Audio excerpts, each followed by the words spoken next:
You don't put your foot down because you're afraid of your woman. And she knows it. A high car payment is the quickest way to go broke. The deadlift is hard. That's why it works. So you're on birth control, you don't have a boyfriend, but you're not a slut. What's up, guys? It's your man, Donovan Sharpe, and welcome to the 334th edition of TSR Live, your morning cup of red pill truth, wisdom, and awareness. We are presented by 1821manmade.com, your one-stop shop for all of your quality grooming, your quality beard grooming needs. It's great to have you guys in today. Let's go ahead and get this party started. Whether you are a man who wants to sleep with a lot of women for a while before settling down, or you've decided you're going to be a player for life, we all know that one of the main components of the player life is staying emotionally unattached to women who do not provide value to you outside of sex. All it takes is spending a short period of time with a woman, and it doesn't take long to figure out whether she's worth keeping around to train her for a long-term relationship potentially, or keeping around just for sex. And if you're using her for sex, you know it's only a matter of time before you decide to kick her to the curb. You know you're not going to be with her for long. It takes substantially longer. We should probably go ahead and get this out of the way. It takes substantially longer to figure out whether or not she's potential long-term relationship material. But it never takes long to rule her out, okay, and place her into the friends with benefits category. This is very, very simple to do. Now, a lot of women are very, very good at hiding the fact that they don't offer a man anything, that they don't offer a man of value, any value, outside of sexual intercourse. But if a man is red pill aware, eventually he figures out who she really is and what she really can offer him as a man. And if it's just sex, it never takes him long to figure that out. Any man who has experience with women will tell you that this is much easier said than done, obviously, right? Myself included. Listen, guys, I'm not going to sit here and lie to you. I've gotten emotionally attached to girls that I had no business getting emotionally attached to. Look, I'm just like you. I've ignored huge red flags and started relationships with women I knew would make terrible girlfriends. Relationships with women I knew were eventually going to cheat on me, no matter how tight my game was. I knew this. But the fact that, and again, I've fallen into this trap plenty of times, but the fact of the matter is that the longer you have sex with any particular woman, the greater the odds that you'll eventually catch feelings for her. She doesn't even have to be an 8, a 9, or a 10. I've got feelings for 6s or 7s. I'm not going to sit here and lie to you. I'm not going to sit here. I'm not going to sit here and tell you that I've fallen in love with only 9s and 10s. No, I've fallen in love with 6s. Fallen in love. I'm using air quotes with 6s and 7s. I'm human. But it's a mathematical inevitability. The more time, the more sex you spend with a woman, the more you're going to care for her. The greater the chances, the longer you have sex with a female. You can spend time with a female, of course, we can get all into the friend zone stuff, but the longer you have sex with a female, the greater the chances you'll start to feel something for her other than lust. Now, fortunately for us, fortunately for men, there are quite a few ways for us to keep those feelings at bay. However, as a huge cautionary warning, most of these techniques are things that we should refrain from doing. The reason why that's significant is because it's very, very tough to start. I'll put it to you this way. It is challenging to start and maintain good habits, but the advantage there is that it is a proactive behavior. It's something you must start and cultivate. Lifting, working out, riding your bike, healthy eating habits. It's not easy, okay? But the advantage is that it is a proactive behavior. This is something that we as men are very good at by nature. This is just how we're designed. But stopping behaviors, stopping bad habits, that is extremely difficult. This is why alcoholics and drug addicts and people who have substance abuse problems have a tough time kicking the habit. This is why people who are obese have a tough time not eating 10,000 calories a day, because it is far more difficult to drop a bad habit than it is to pick up a good one. So just keep that in mind, guys. Just keep in mind that a lot of these behaviors are things we do with women that we don't even think about. They're normal to our brains. They're normal to our emotions, which isn't wrong because we are all hardwired to seek out meaningful relationships with women. Always have been, always will be. This is how we're designed. But because feminism has made women toxic to men, we have been forced to adjust and quite literally go against our basic instincts in order to keep from getting got, from committing what we like to call in the manosphere emotional suicide. And that's what we're going to talk about today. My opening rant is brought to you by Happy Hippo Herbals, home of the highest quality kratom on the planet. Happy Hippo Kratom will give you an energy boost, laser focus, and increase your productivity, all without caffeine.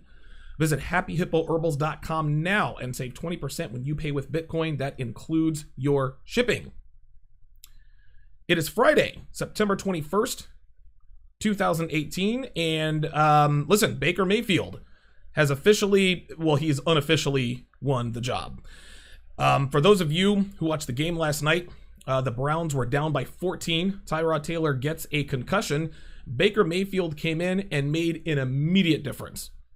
Like, the first throw he made was a 14-yard dart, and you could immediately tell there was something different about Baker Mayfield. Now, here's the thing. A lot of people are in the camp that Baker Mayfield should have been the starter from week one because he's the number one overall draft pick. No, Baker, listen, here's the thing, man. And it's funny, Devin and I had this conversation last night. We went back and forth on this.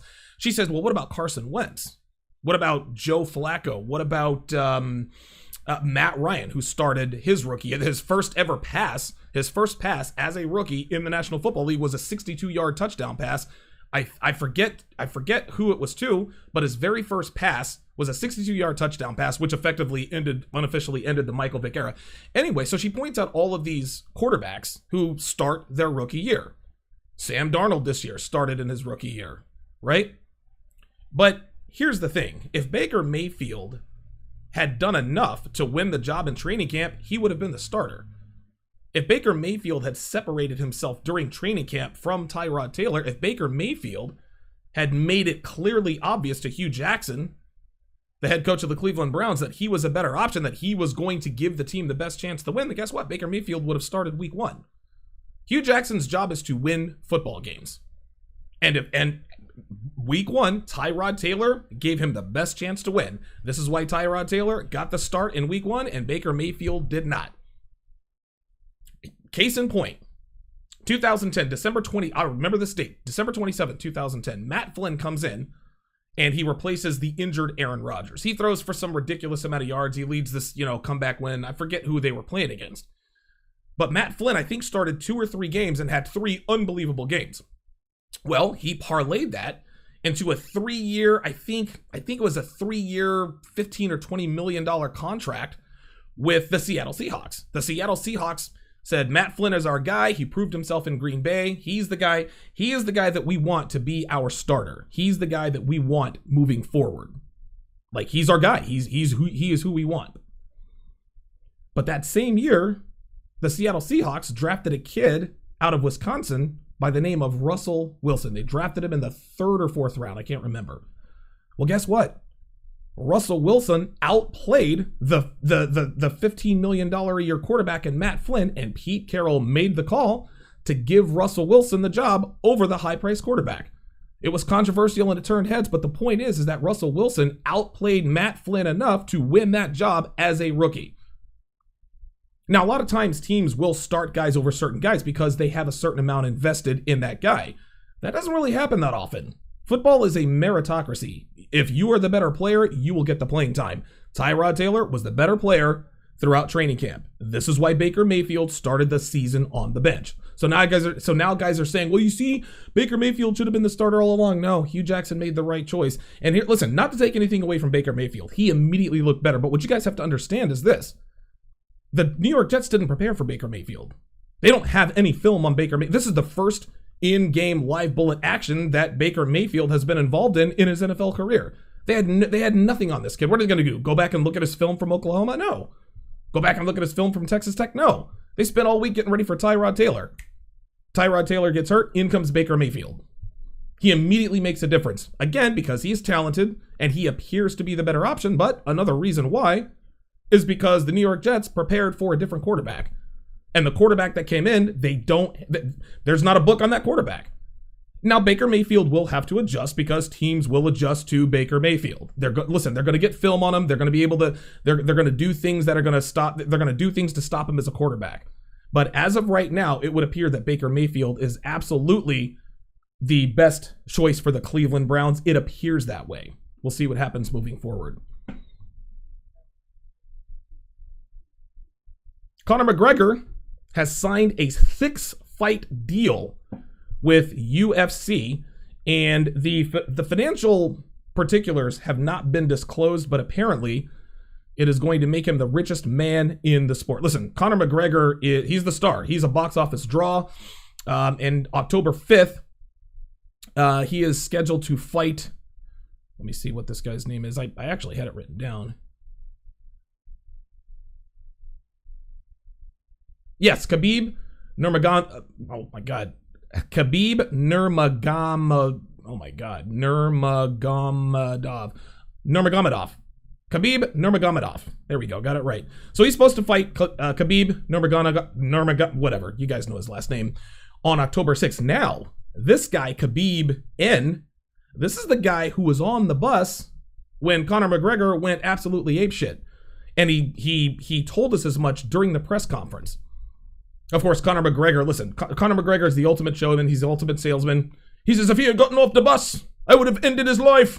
It's a bad Irish accent. But yeah, that was the guy on the bus who was talking shit about Conor McGregor. Conor told him to get off the bus. He didn't want to get off the bus.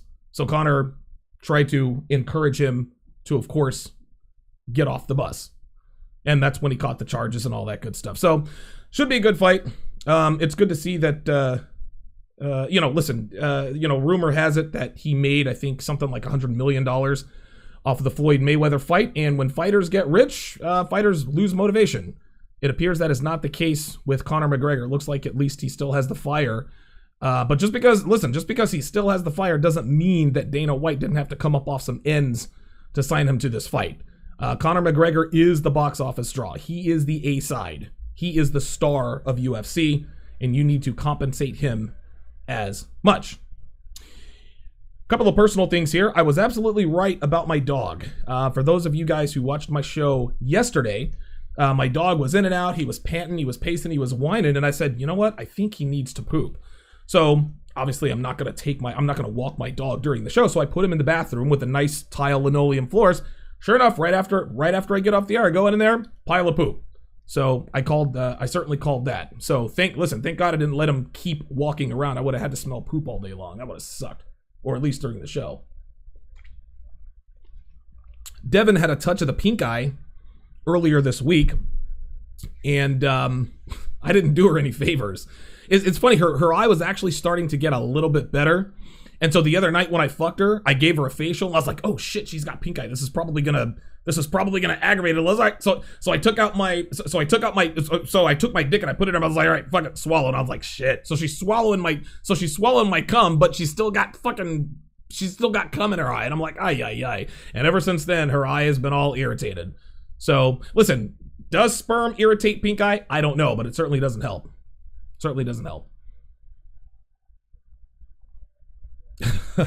Good stuff, man. If you know of a technique that helps you stay completely unattached to women in your harem, give me a call, guys. 914-205-5356. If you have an unrelated question about girls, game, finance, fitness, whatever the case may be, anything that pertains to your value as a man, give me a call too. If you disagree with anything I say, you guys can call me too. And black women, trolls, and feminists, as always, are welcome too. Follow, add, and like me on Facebook, Twitter, and Instagram. Just do a quick search for Donovan Sharpe on all 3 platforms. To get access to all of my content, go to patreon.com/Donovan Sharpe. There, you'll find the archive of all complete episodes of TSR Live, both audio and video, so you can listen on the go or watch at your leisure. Now, you can watch my show live on weekday mornings like you are now, 10 Eastern, 7 Pacific. But if you want to be able to rewatch or re-listen to these episodes in their entirety, less than 17 cents a day is all it takes. If you like what you hear, if you get something out of my content, and you want to contribute to the show, you can donate through my Streamlabs link, www.streamlabs.com/Donovan Sharpe and the number 1. Again, that's www.streamlabs.com/Donovan Sharpe and the number 1. I would be putting it into the chat right now, but unfortunately I'm not signed in on this computer. I don't know. I'm not signed in on this user. I don't know why. Who knows? Who knows? Just take my word for it. If you're watching on YouTube, the link is right there in the description. Streamlabs.com/Donovan Sharpe and the number 1. If you're listening on SoundCloud and you want to learn how to remain and stay emotionally unattached to women you have no business being emotionally attached to, which are sluts, head on over to donovansharpe.com or patreon.com/Donovan